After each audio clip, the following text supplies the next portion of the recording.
All right, everyone. So, as you can probably tell by the title and thumbnail, we're talking about a new manga called Drama Queen, which is, it's whatever. But the reaction to this was pretty disgusting, to say the least. At least to me, it was very awkward. And it kind of just confirmed a lot of the trends I've been seeing in the anime and manga community. Now, normally, I don't really care. Um, Normally, I just kind of ignore this sort of thing, right? Because, number one, it's not the kind of thing I would like to talk about. I want to talk about stuff I like or stuff that, I find exciting. This doesn't particularly, excite me when I read it. But the reaction to this manga showed that this kind of thing in the fandom, in the manga fandom, anime fandom, is only going to continue. So I would just like to spend some time sort of addressing the elephant in the room. But yeah.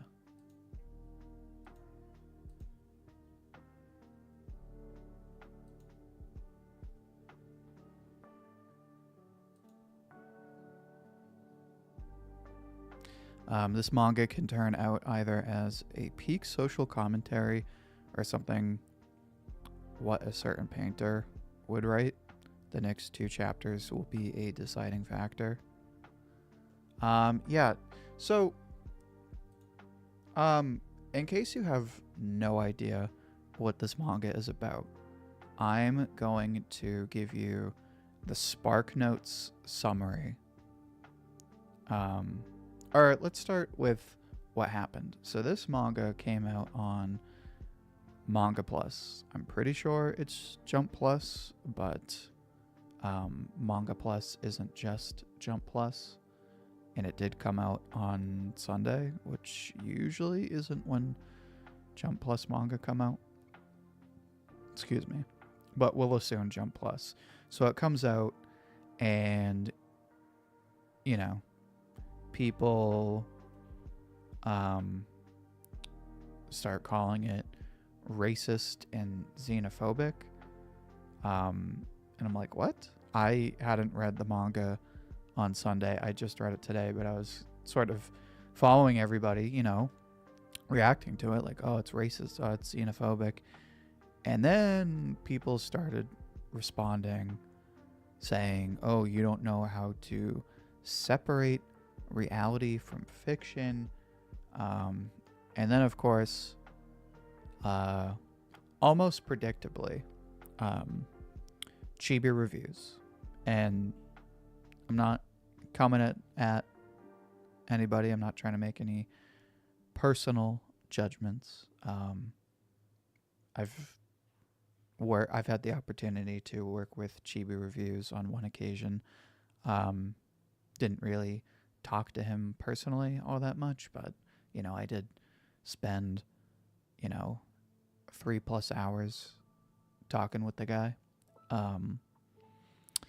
And I've also had a bunch of people tell me, that he's a nice guy and he's been a good friend to them. So I'm not trying to make any kind of personal judgments, but his reaction to this manga kind of just confirmed that he is not acting in the best interest of this community. And let me explain what I mean. So, again, we have everyone saying that this manga is either racist and xenophobic, or we have people saying, it's wild and people need to learn to separate the real world from fiction. So not really getting that deep into the reaction and not really getting into the discourse following the manga. I read it today. So if you have no idea what this manga is about, and again, it's only one chapter so far. It just came out Sunday. If you have not read this manga, let me give you like the spark notes of the spark notes, like the most matter-of-fact summary of this manga. So this manga is about a version of Earth where aliens save humanity from a giant meteor. They save Earth from a giant meteor, and then they basically all move in and kind of take over society. Like they take over in like social positions, they take over in like economic positions, not in a hostile way, but it just sort of happens. Again, it's only chapter 1. We don't know exactly what happened. So we have the main character, who is a 17-year-old girl who finds the aliens to be kind of take over or assimilate. That's a good question. So I guess assimilate would be a better way to put it. Also, that is a thin ice username, to say the least. Jesus. But yeah. So the 17-year-old girl feels as though the aliens have sort of overstayed their welcome.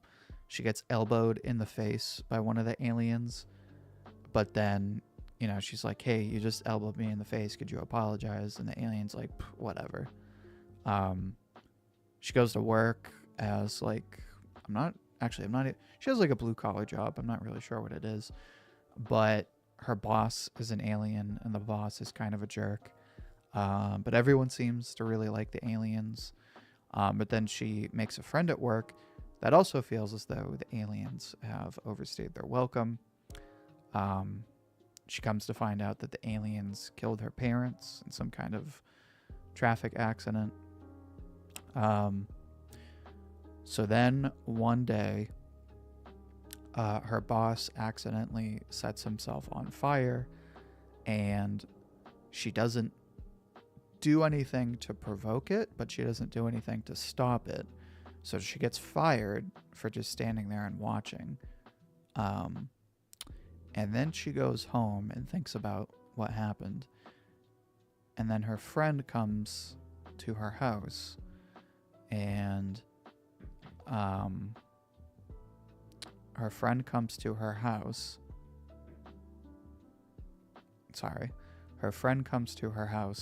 And he's like, hey, I beat up this alien without really planning on it. Help me hide the dead body. So she's like, well, wait a minute. They kind of smell like squid. Let's just eat them. Yada, yada, yada. Now they have this plan to, like, the guy friend is going to kill the aliens and she's going to eat them. And, like, that's what they're going to do. And that's kind of it. So that is, like, the most matter-of-fact, not adding my own voice rendition of this manga, right? So, in my opinion, you cannot read this first chapter of this manga and not somehow think of issues of immigration or, you know, like people have been saying, like assimilation, right? Groups versus groups. The thing that is weird about the manga for me is how it is labeled as a comedy when it has a thriller feeling about it. Yeah, this first chapter didn't really feel all that funny. I'm not gonna lie, based on the way they were drawing the aliens, I thought there was going to be some kind of connection or reference to what's the manga, Goodnight Poon Poon. But that being said, so here is my, I guess, defense of the manga before I talk about why I don't like the discourse surrounding this manga.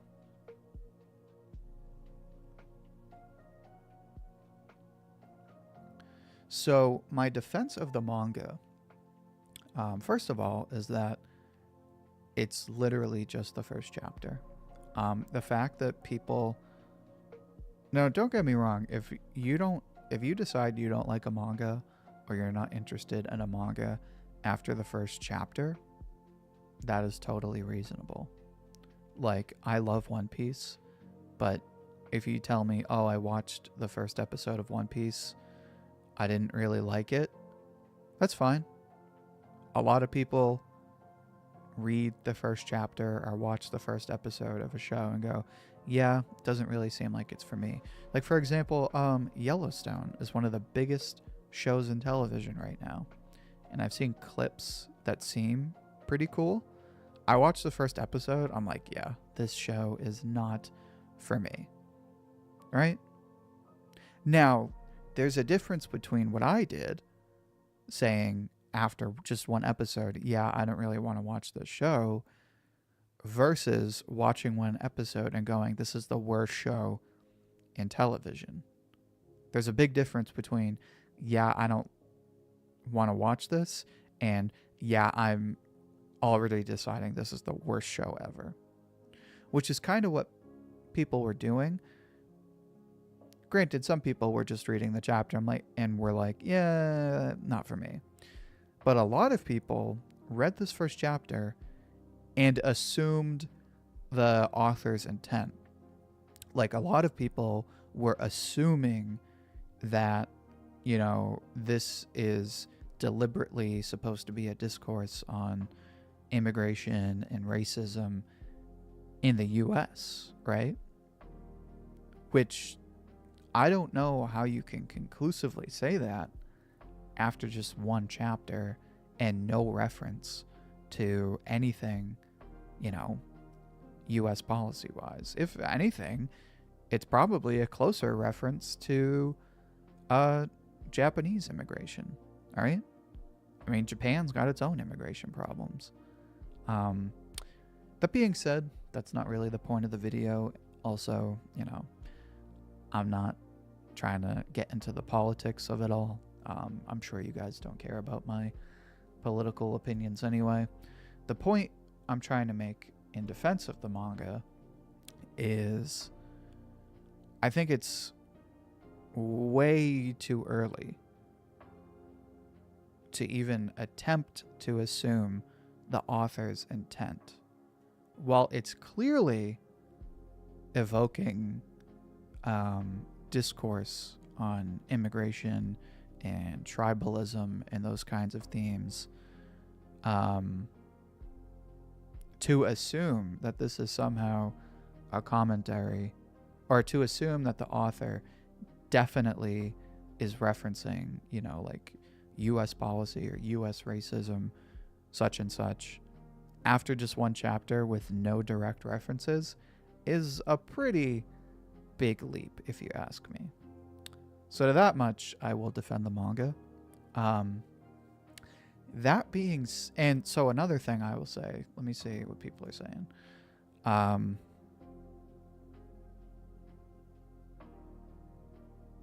It's too early to call it racist. The author's last one shot leads me to think Drama Queen Chapter 1 might be a head fake. So maybe like a bait. What I found most disturbing is that she doesn't feel anything. Agree that main characters are crazy. So here's the other defense of the manga I will make, is people kind of, you know, jump to assume that the manga is like somehow anti-immigration, right? Because of the way it portrays the aliens. But as people are rightfully pointing out, the main characters are not likable people at all. The main character is a 17-year-old girl who, you know, hates all of these aliens for no good reason. I mean, one alien bumped her in the face and one alien is a bad boss, and she kind of just assumes these general assumptions about all of the aliens. And then she makes a friendship with a guy based on hate. And then this guy that she basically just met shows up to her house and was like, hey, I murdered this guy. Help me hide the body. And she's like, oh yeah, I'll just eat it. Like, these are not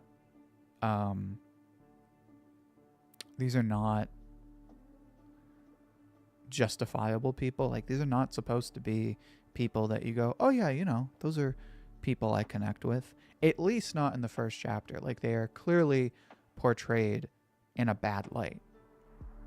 So if anything, there's a lot of potential for this manga to be, like pro-immigration, anti-racism, stuff like that.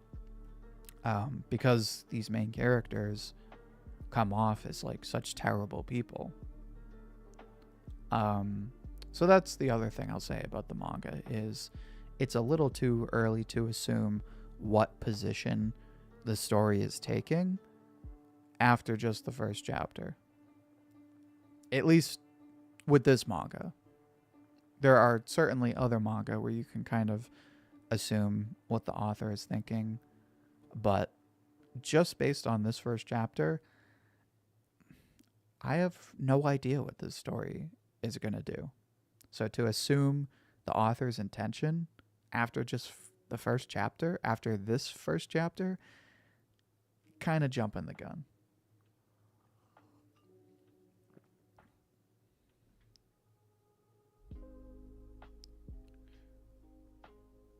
The guy also knew where she lives despite never telling her address. Yeah. I could have sworn he had been to her house already, but that's a good point too. So again, they're not like unlikable so much, but like they're not supposed to be characters that you're like, oh wow, I want to be just like them. I want to eat aliens and be racist towards aliens. I want to be alienist, as Okarun accuses Seiko of. So that is my defense of the manga.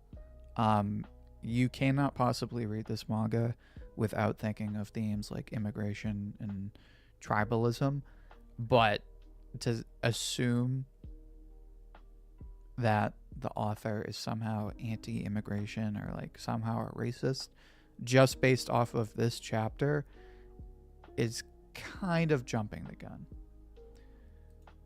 But that's not why I want to talk about this manga. The reason why I want to talk about this manga is because of a little YouTube channel called Chibi Reviews.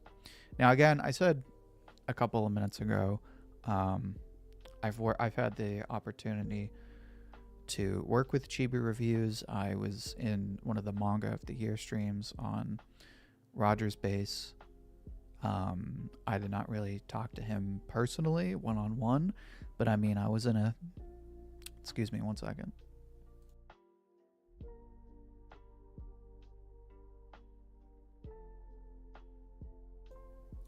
Alright, I'm back.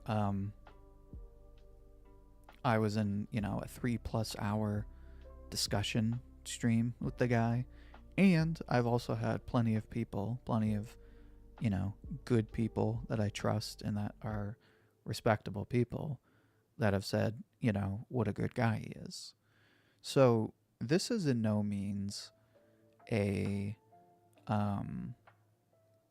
is by no means meant to be like a personal statement on Chibi Reviews, but his reaction to this manga,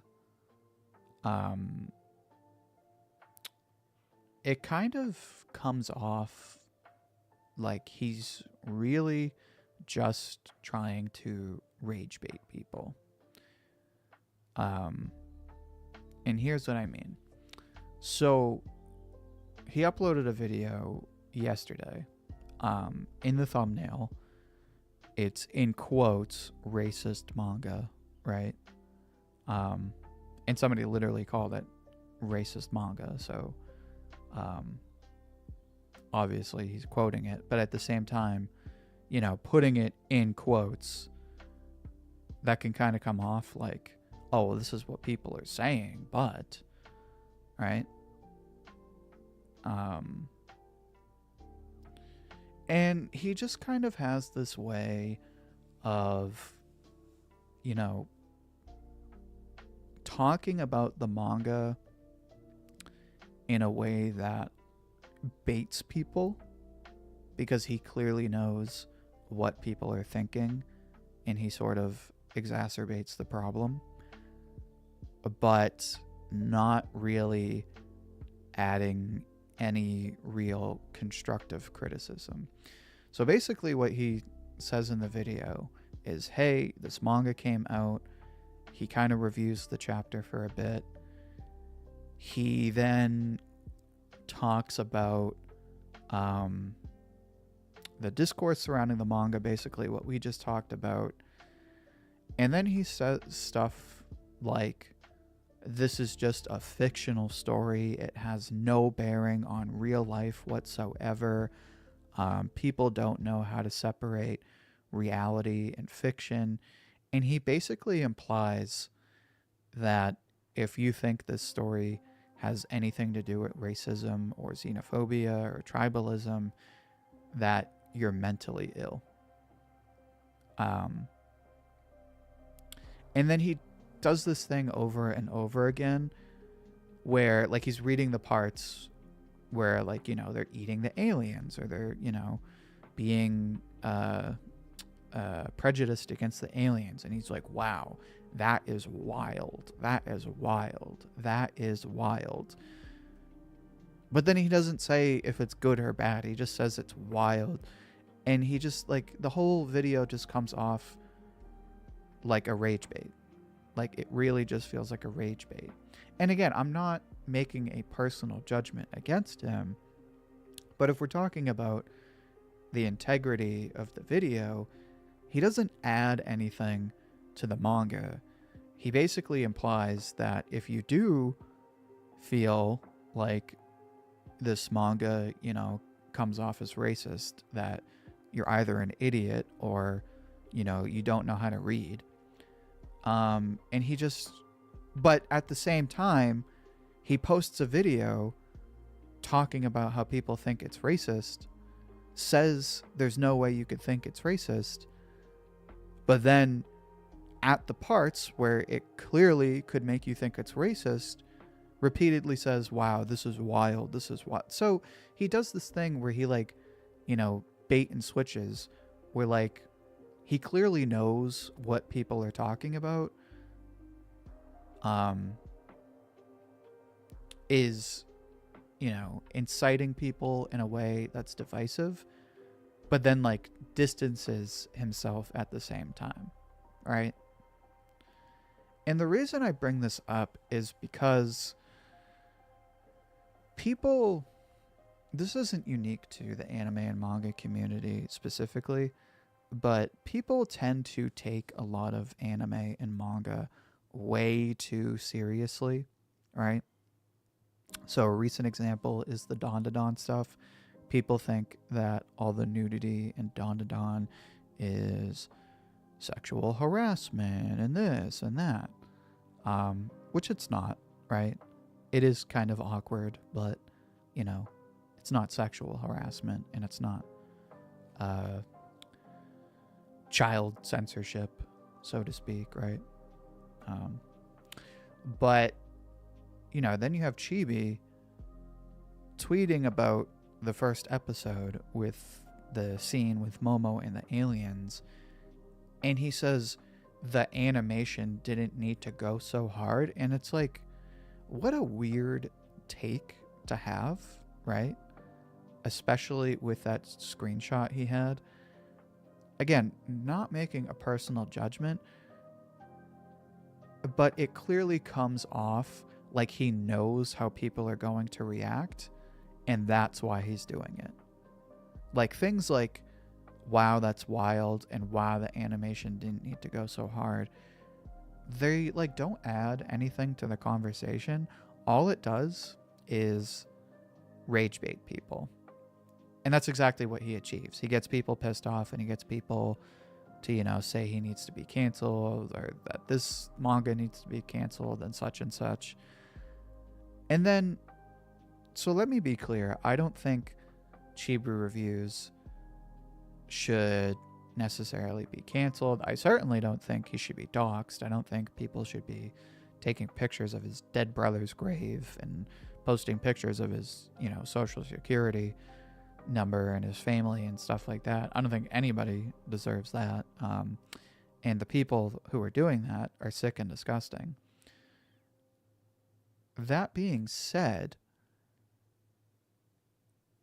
he does kind of, get exactly what he's asking for, in the sense of like, he knows what he's doing, right? Like, he has to know what he's doing just based on the way he tweets and the way he markets his videos.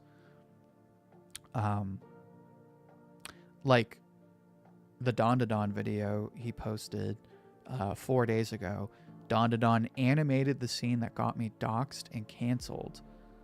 And then he puts in the thumbnail about a completely different scene. Someone got doxxed for this. Didn't need to go so hard. It's like, there's no way you don't know what you're doing. Even if I'm assuming the best intentions, there's clearly no way you don't know what you're doing. Like, rightfully, you talk about how awful it is that people are doxing you and posting pictures of your dead brother's grave. And then you post a video about a completely different episode, and you're like, oh, the dandadan fans or the anime community's gonna hate this. They're gonna get triggered. It's like, come on, man. You know what you're doing. Why the animation didn't need to go so hard sounds like a compliment. Why would that cause discourse? Kurt Cobain is a ghost just subscribed. Okay. All right. Well, thanks, Kurt Cobain. Thanks for coming back from the dead to do that. The reason is because he posted a picture of a scene of Momo in episode 1, and I'm not going to describe it just for YouTube censorship reasons, but it's a fairly touchy, sensitive scene in the first episode. And he's like, wow, the animation looks so good. It would be the equivalent of like that first episode of Goblin Hunter or Goblin Slayer with, that one girl and all the goblins, posting a screenshot of it and being like, wow, the animation for this scene is amazing. It's like, okay, that's kind of a weird take to have about a scene like that, right? Anyway, he clearly knows what he's doing, and he's rage baiting people. Now, I normally just ignore it because it seems pretty transparent what he's doing, so I don't have any real incentive to engage with it. But the reason I bring this up is because he's kind of made this his brand, right? Like, look at the videos he's posted in the last, 2 months.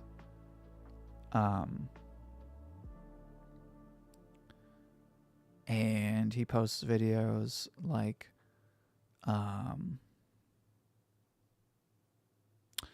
every video about censorship.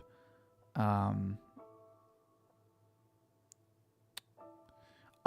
he posts a lot of lewd videos or scenes about lewd scenes, or videos about lewd scenes in manga. And he's like, wow, that's wild, right? Where it's like, it's clearly a sensitive topic and it's clearly kind of awkward. And he talks about it in a way where it's like, wow, anime fans are going to get triggered about this. It's like, no, it's not that we're getting triggered. It's kind of awkward. And you're talking about it in a way that's insensitive. I'm trying to find a good example. There was one where he talked about, he's done this with romance manga like Uzaki-chan, and especially he did it with, what was the other one? Uzaki-chan, and I think he did it with, well, he's done a bunch of videos like this with Oshinoko too. So he did a video 4 months ago, Uzaki rides the dragon again and the author makes it uncensored. It's like, you know what you're doing.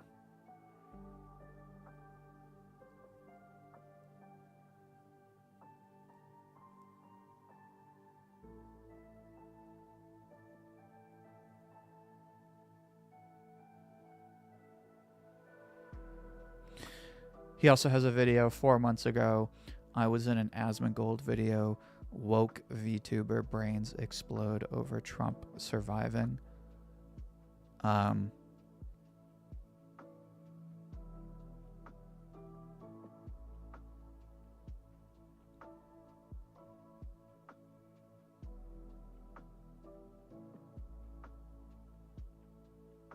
Trying to find one of the Oshinoko videos, but I think they're from a while ago.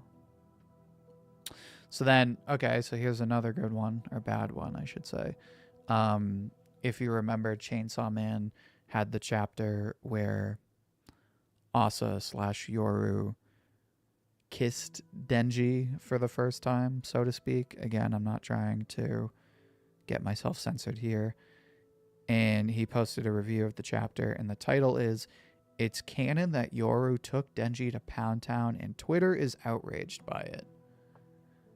So, without, beating a dead horse here, he has for over 4 months now, at least, I would say at least the last year, probably more like the last 2 or 3 years, he has made it his brand where he rage baits people and then pretends he rage baits people.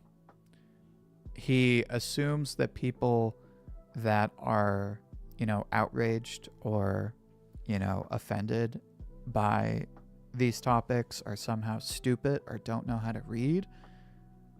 But then he ends it by pretending like he has no idea what these people are talking about. But he also markets the videos like he knows exactly why they're offended in the first place.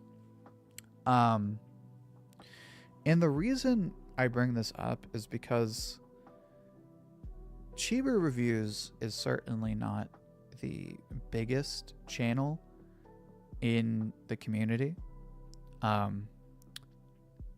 He does get a lot of views, but his videos on an individual basis don't get crazy views in the grand scheme of YouTube. And there's certainly bigger channels than him. That being said, he does represent, or he has made it his brand in such a way that he now represents the worst part of the anime and manga community. It's now people like him that are the reason people think anime and manga fans are weirdos, right? If you told people, oh yeah, I make videos oh man, hey, this manga is racist, but hear me out. Or, oh man, the animation didn't have to go so hard, I'm gonna get doxxed for saying that, right? Or, oh man, why do they have to censor everything, right? People who don't really know that much about anime and they think it's these weird Japanese cartoons, and then they see people like Chibi Reviews, right? Who again is not the biggest face in anime and manga YouTube, but he is a very well-known name. And a lot of people watch his content and evidently interact with his content on other sites. It's bad publicity for anime and manga.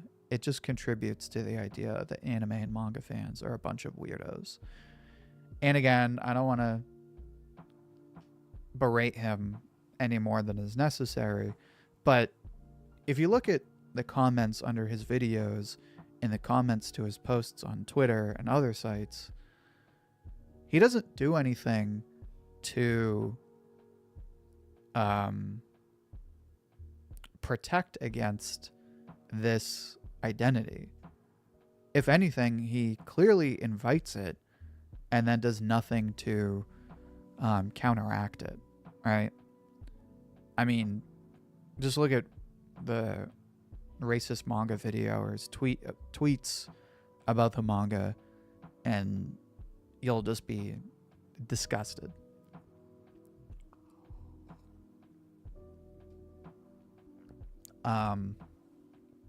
So why do I care, right?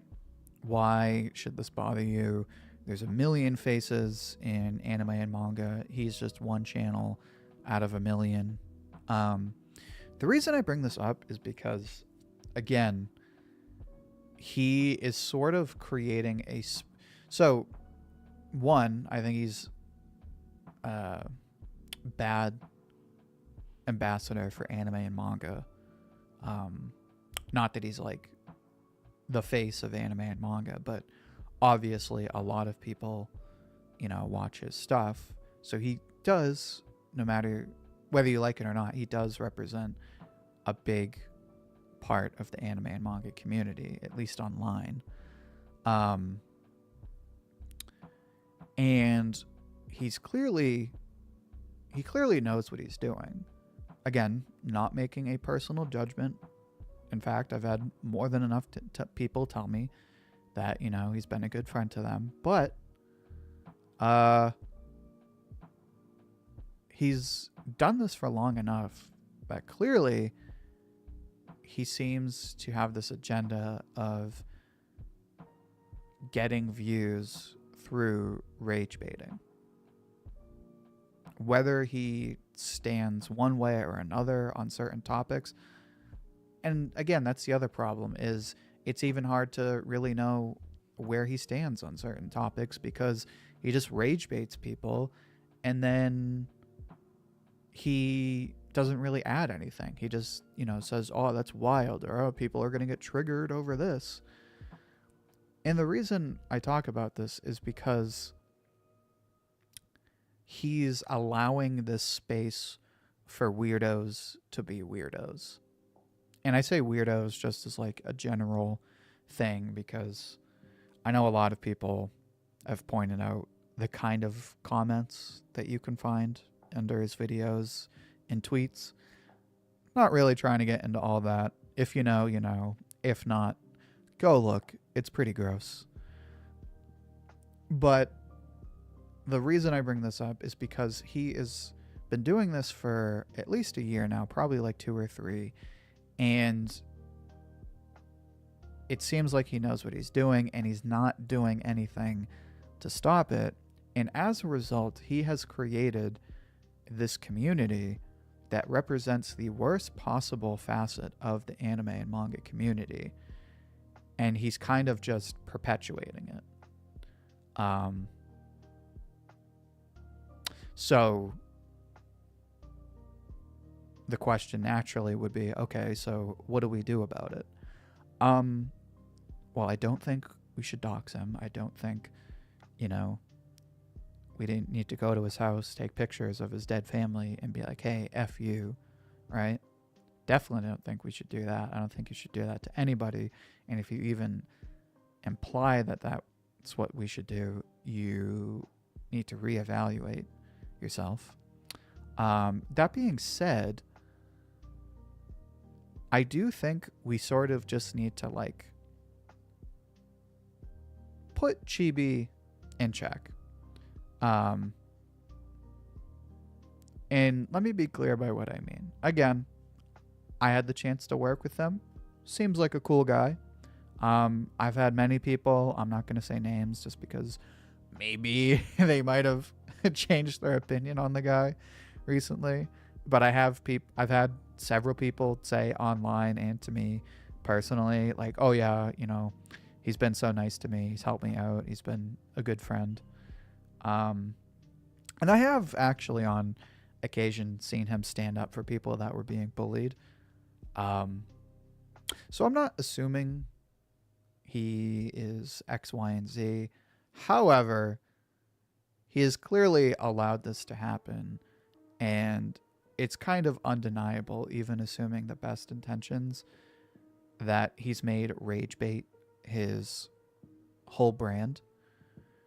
So what I propose we all do, not just you guys, but everybody.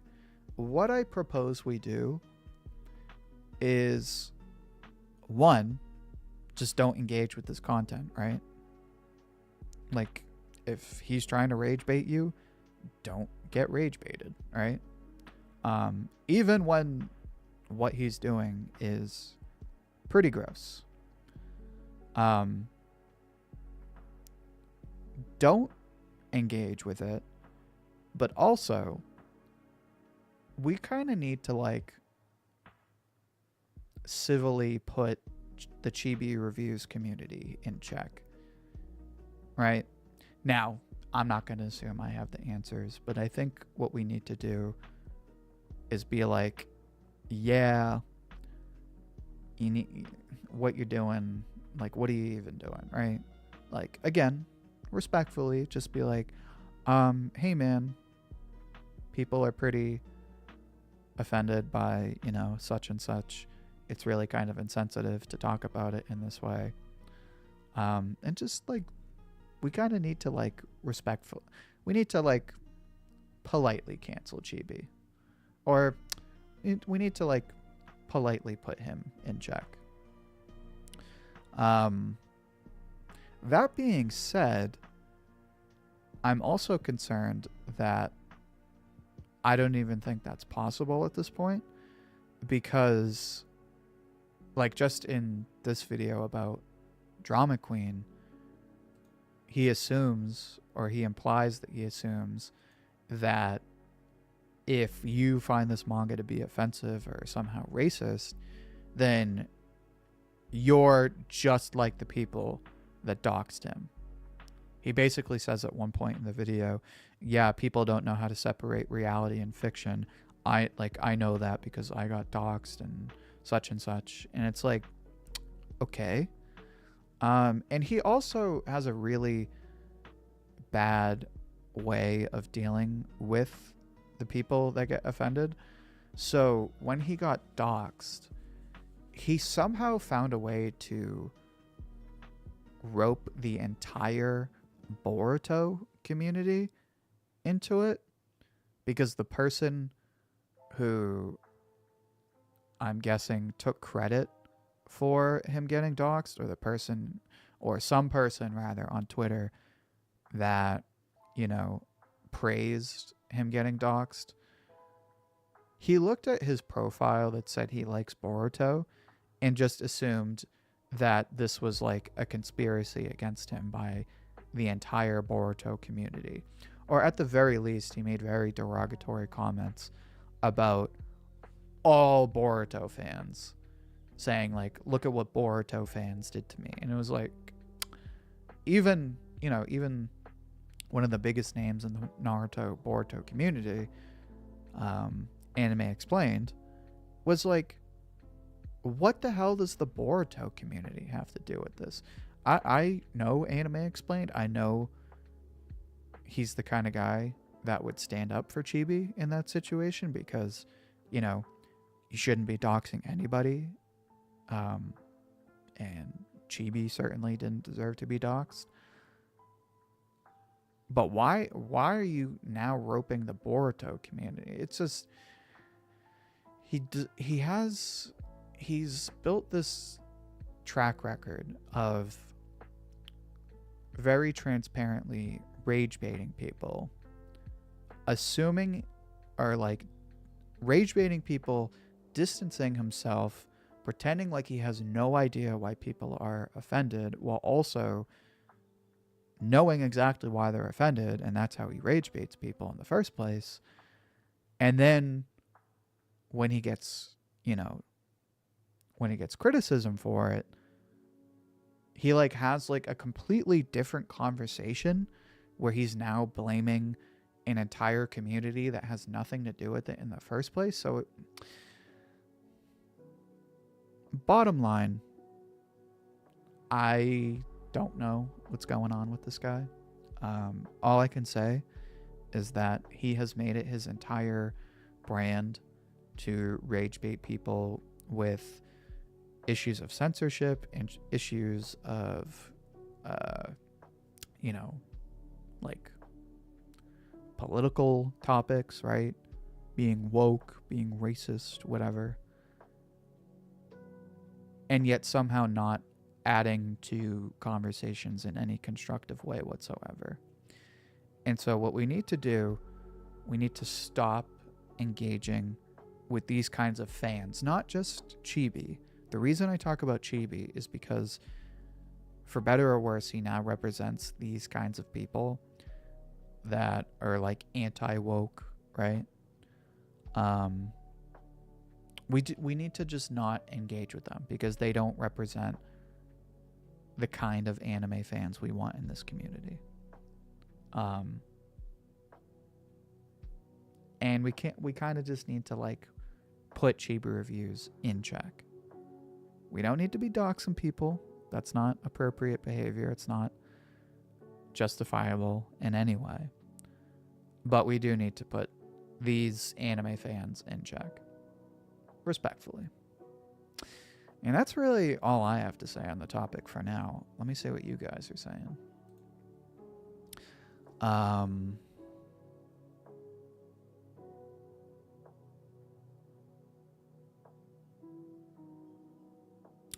He's definitely made videos on Nagatoro and Rent a Girlfriend. I don't know if he's made any rage bait videos on those manga. I'm sure he has at one point. But at least recently, he's done some on Oshinoko.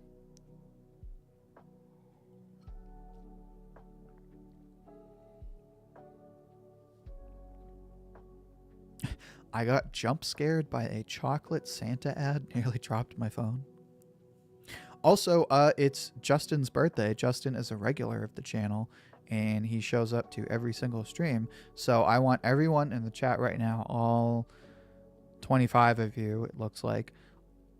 I want 25 happy birthday Justins in the chat right now.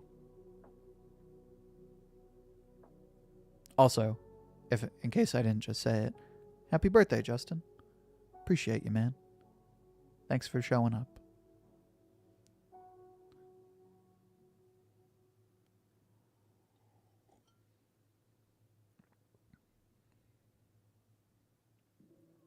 Oh, we got well, now you're just confusing me because I don't really know what you officially go by, but we got Will in the chat. I know who you are on Twitter. I believe your Twitter name is Will is Upper. I know who you are, but Zupper Will has me confused. I'll call you Will. Thanks for stopping by. And yeah, I'm not trying to assume anyone's intent, but clearly there's some issues that, if we don't do anything, are just going to get worse.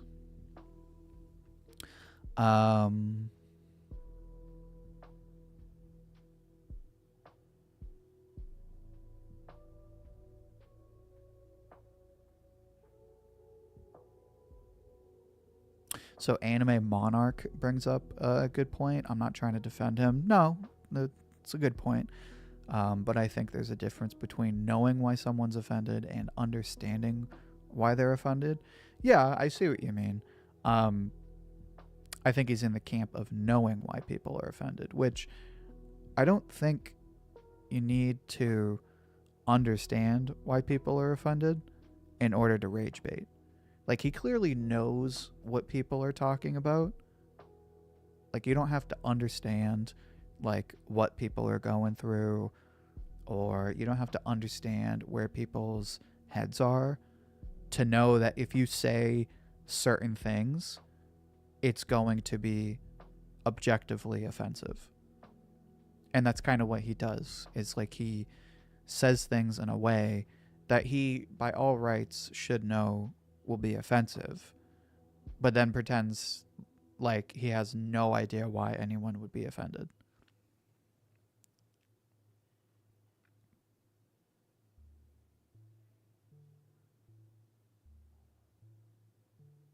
Yeah, that's the other thing. He's not just like a big channel. He posts every day, right?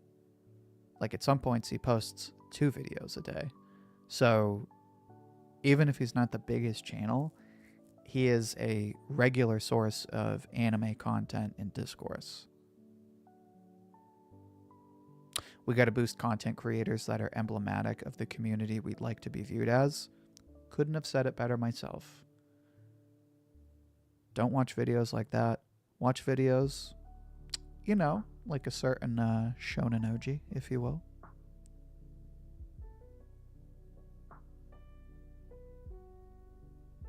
Yep, exactly. Naruto explained or anime explained. He goes by many names.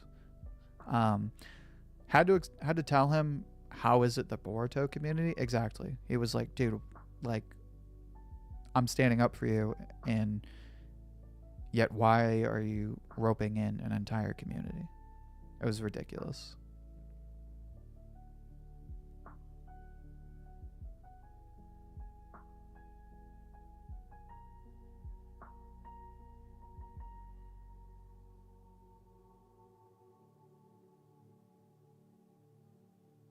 Thank you, everyone, for wishing Justin happy birthday. Justin is a regular of the channel, both in video comments and especially on streams. I don't think he's missed a single stream for the last, like, 4 months, which is kind of crazy. I wish I could give Justin a little trophy. On a similar note, if you didn't catch the monthly post, loyalty badges will be coming with the upcoming channel memberships. I'm not gonna lie, they do look pretty dope. So if you want loyalty badges to flex your loyalty to the channel, look out for channel memberships in January. I already have, so I have emotes, I have loyalty badges. They're all done. They've been commissioned. They're sent to me. Final products are done. They look dope. But I'm sort of putting finishing touches on the tiers and deciding like what I want to offer to start. So while I do that, or I'm doing that until about January, and we'll start in the new year. We'll start fresh. Yeah, that's really all I have to say about this manga. The other thing I will say is I am keeping an open mind about this manga. It doesn't particularly seem like a manga I'm even interested in anyway. That being said, like, I'm not going to presume certain things about it just based off of the first chapter.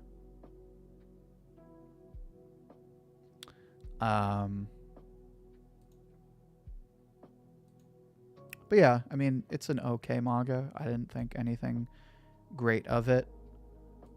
But I'm going to let it cook.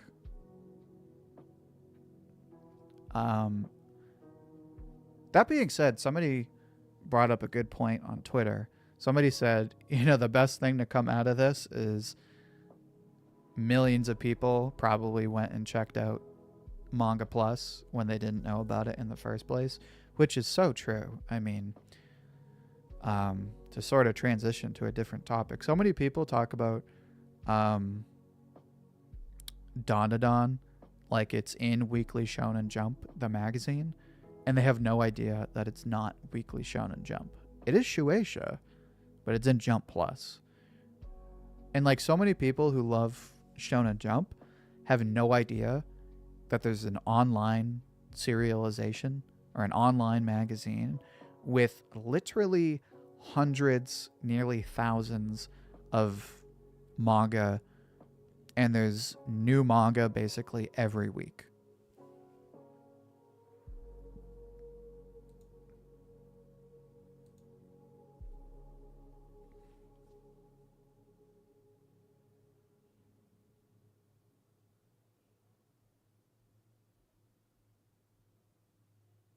My thing with Chibi is how he has kind of built a fandom that can deflect any criticism with the doxing, which is completely unfair to the discourse. No, I completely agree. I think he has handled this in a really disappointing way. Like, we talked about how rightfully he's completely outraged that he got doxxed. And again, you shouldn't dox anyone. I don't care, you know, whatever, right? I don't care if you're Asmongold. You shouldn't dox anybody, right? Nobody deserves to be doxed. But he kind of loses my sympathy when he then posts a video.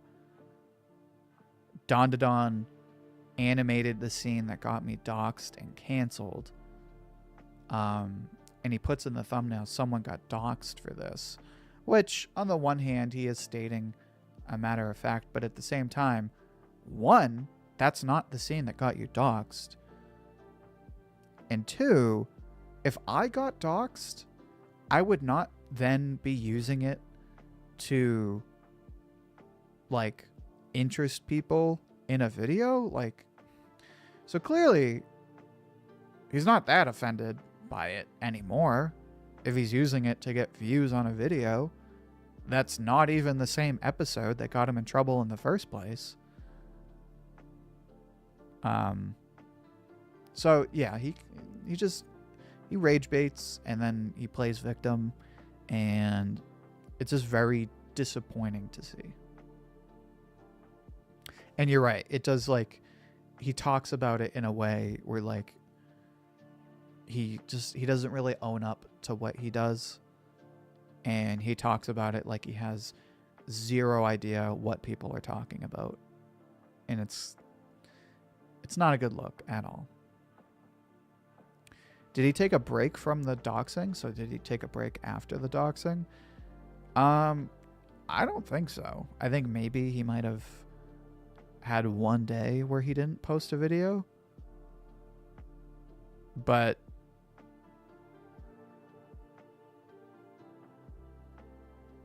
I'm trying to think.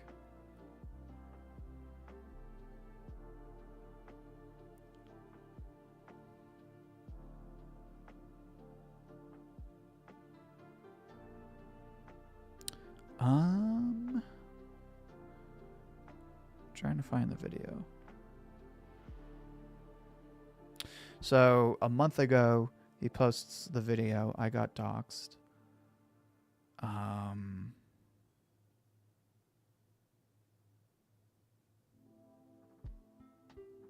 So he posted 3 videos about getting doxxed and his Twitter getting hacked.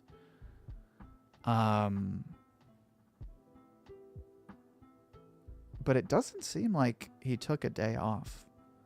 He might have slowed down a bit, but it doesn't look like he took a day off from making videos.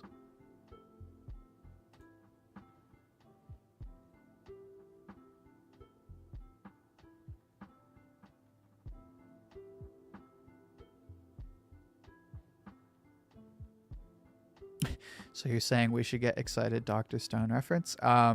As a matter of fact, the loyalty badges are Dr. Stone themed.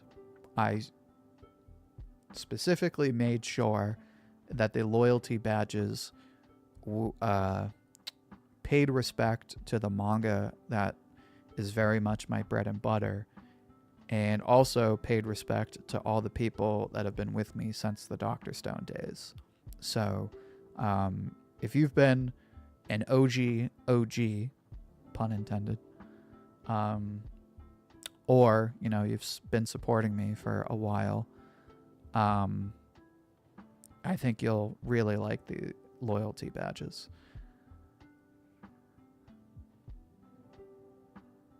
Yes, my editor Soul, I showed him a picture of the loyalty badges, and it gets the editor, the Shonen OG editor, thumb of approval. So I think you guys will really like them.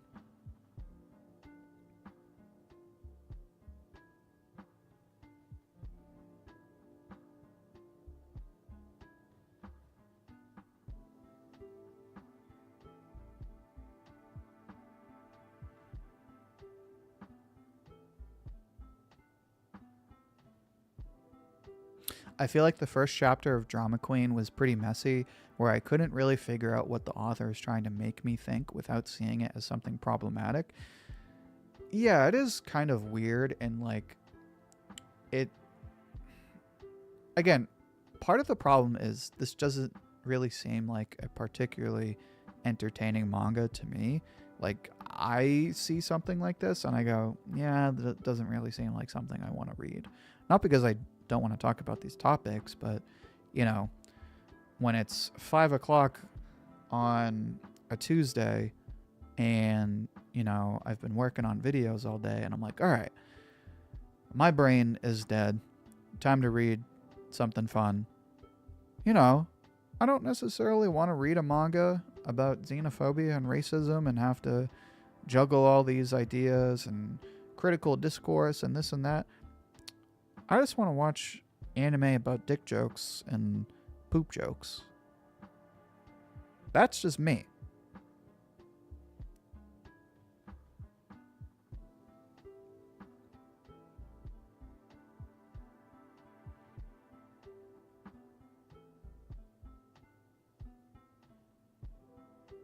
Sadly, I came in after the Manga of the Year stream, but enjoyed my stay since. Oh, well, thank you for joining the ship.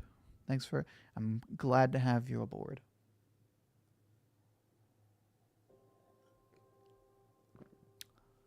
But yeah, I think this is a pretty good point to wrap things up.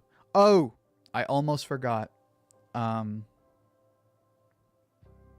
Gintama mentioned. You knew exactly what I was talking about. What's the background music you're using? So I use a playlist from Spotify. They're on Spotify and YouTube. If you want to use this same music, look up Bits and Hits. Their logo is like an 8-bit heart emblem. They make reverb piano mixes, lo-fi 8-bit mixes, and other mixes of video game music, including World of Warcraft, The Elder Scrolls, The Witcher, and other fantasy RPG games. So if you look up Bits and Hits on YouTube and Spotify, you can find the music I use. Who do you think got more views this week, Drama Queen or Kagurabachi? Honestly, I would assume Kagurabachi, but that's just me taking a rough guess. Because with anime, there tends to be a trend of like people in the West finding something to be like super offensive, and then people in Japan not really being on the same page. Like another example, when Undead Unluck came out, over here, people were like, dude, this manga is going to get canceled so fast. What the hell is this, right? Because that first chapter of Undead Unluck is awkward, to say the least. But evidently, you know, in Japan, people thought it was just fine, right?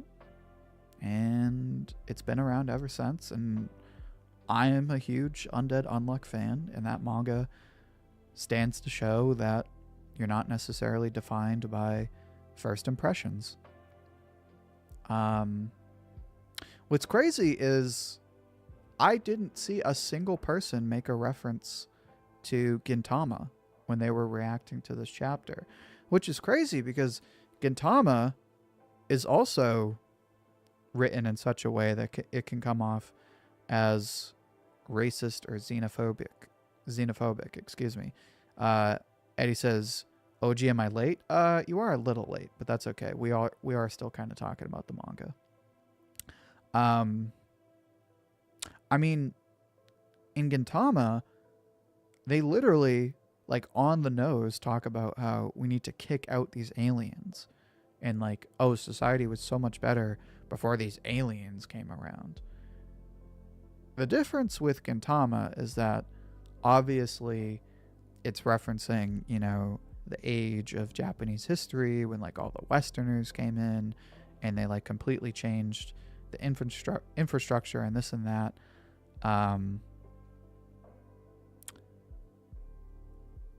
But I still think it's crazy that like nobody, you know, compared Drama Queen to Gintama and said like, oh, this is just like in Gintama, or oh, well, this is completely different, or, you know, you can have this kind of discussion like in Gintama, you know, they have all the different factions, and like you can have a multifaceted conversation about it, but like people just automatically went like, boom, author's racist.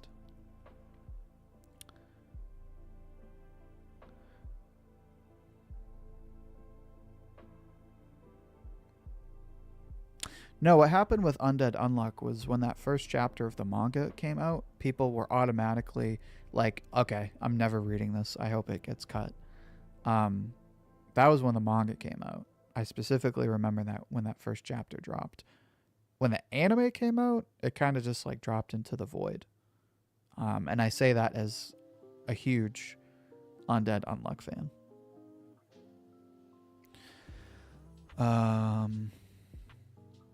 Did I see the Kagurabachi anime announcement? Supposedly. Big emphasis on supposedly. I'm not believing a goddamn thing until I see a trailer. Either a teaser or a trailer or an official Viz announcement, right? Something like some official statement. Because I saw somebody posted an article on Viz. That's not Viz. That's like an op-ed. That is different.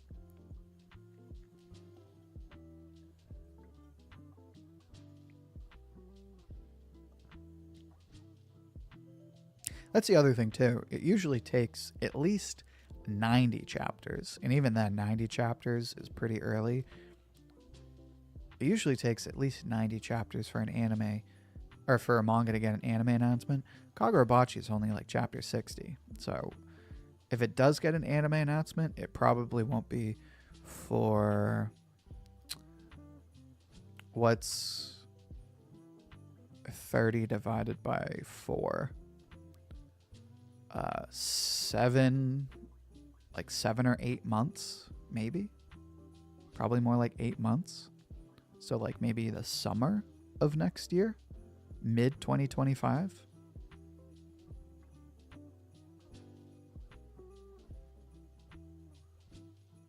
Also some unintended Christmas music. Great way to end the stream. A friendly reminder, again, to check out Bits and Hits on YouTube and Spotify. I hope everyone's having a good start to their holiday season, despite all the racism and xenophobia. I cannot wait for Christmas. I think it's going to be awesome. This year, anyway.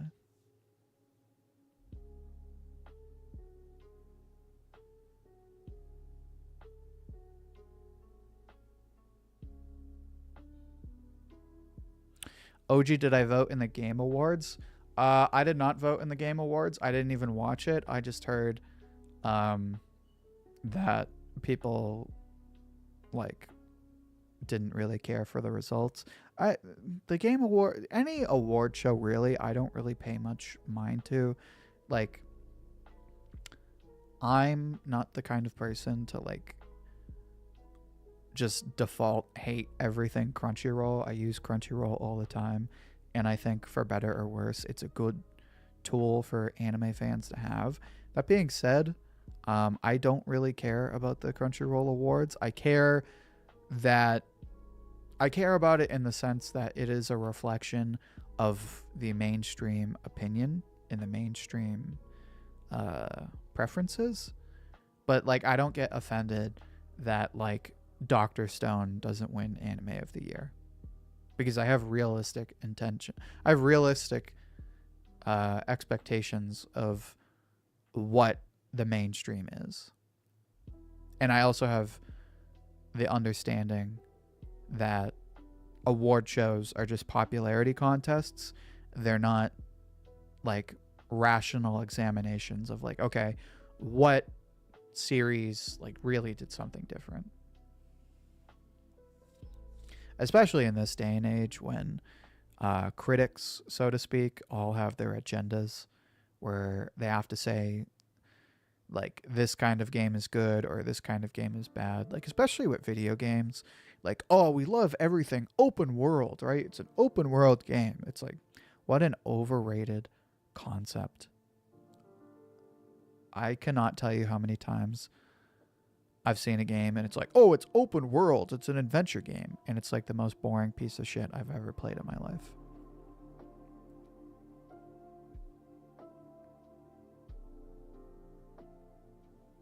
Is that true though? Did My Hero and Black Clover, or did My Hero and JJK get early announcements? I don't know about JJK, but My Hero got an anime announcement after 4 volumes, I believe. Maybe 5. And that's not that early. I mean, that's roughly the same timeline for Kagurabachi right now. Kagurabachi's on like volume 5 or 6, I think. Maybe more.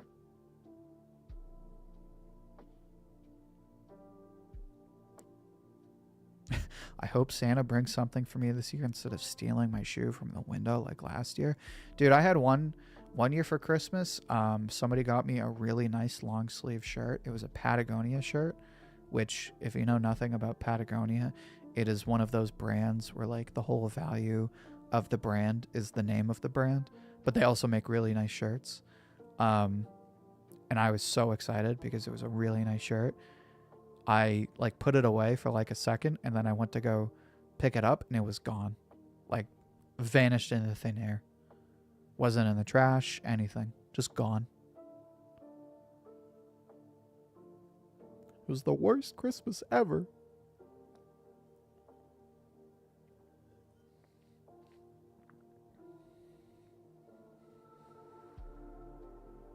Yeah, at 5 volumes in Kagurabachi. I don't know. That's a good point. That's actually a good point.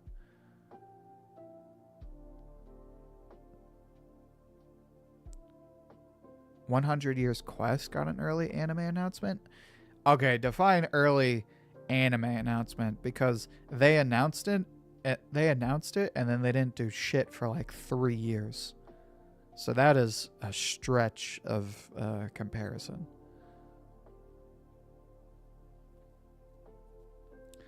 Anyway, I think that's a good spot to end today's stream. I think we had a lot of constructive discourse. And again, I don't plan on doing discussions like this one regularly. I just wanted to say my piece on it because it is a big issue in the community. There's a lot of weirdos, and I really respectfully ask that we not give them a space to be weirdos. That being said, especially this time of year, I think we all need to learn to just get along. But yeah, look forward to a dandadan video this Friday. Bleach video on Saturday. And then 3 videos a week will resume next week. I kind of took yesterday off just because I only have the 12 videos. So it was either yesterday or the last Monday of the month, and I chose the last Monday of the month to post a video. But there will be 3 videos every week this month. But yeah, thanks everybody. Great discussion as always. Happy birthday again, Justin. Glad to have you.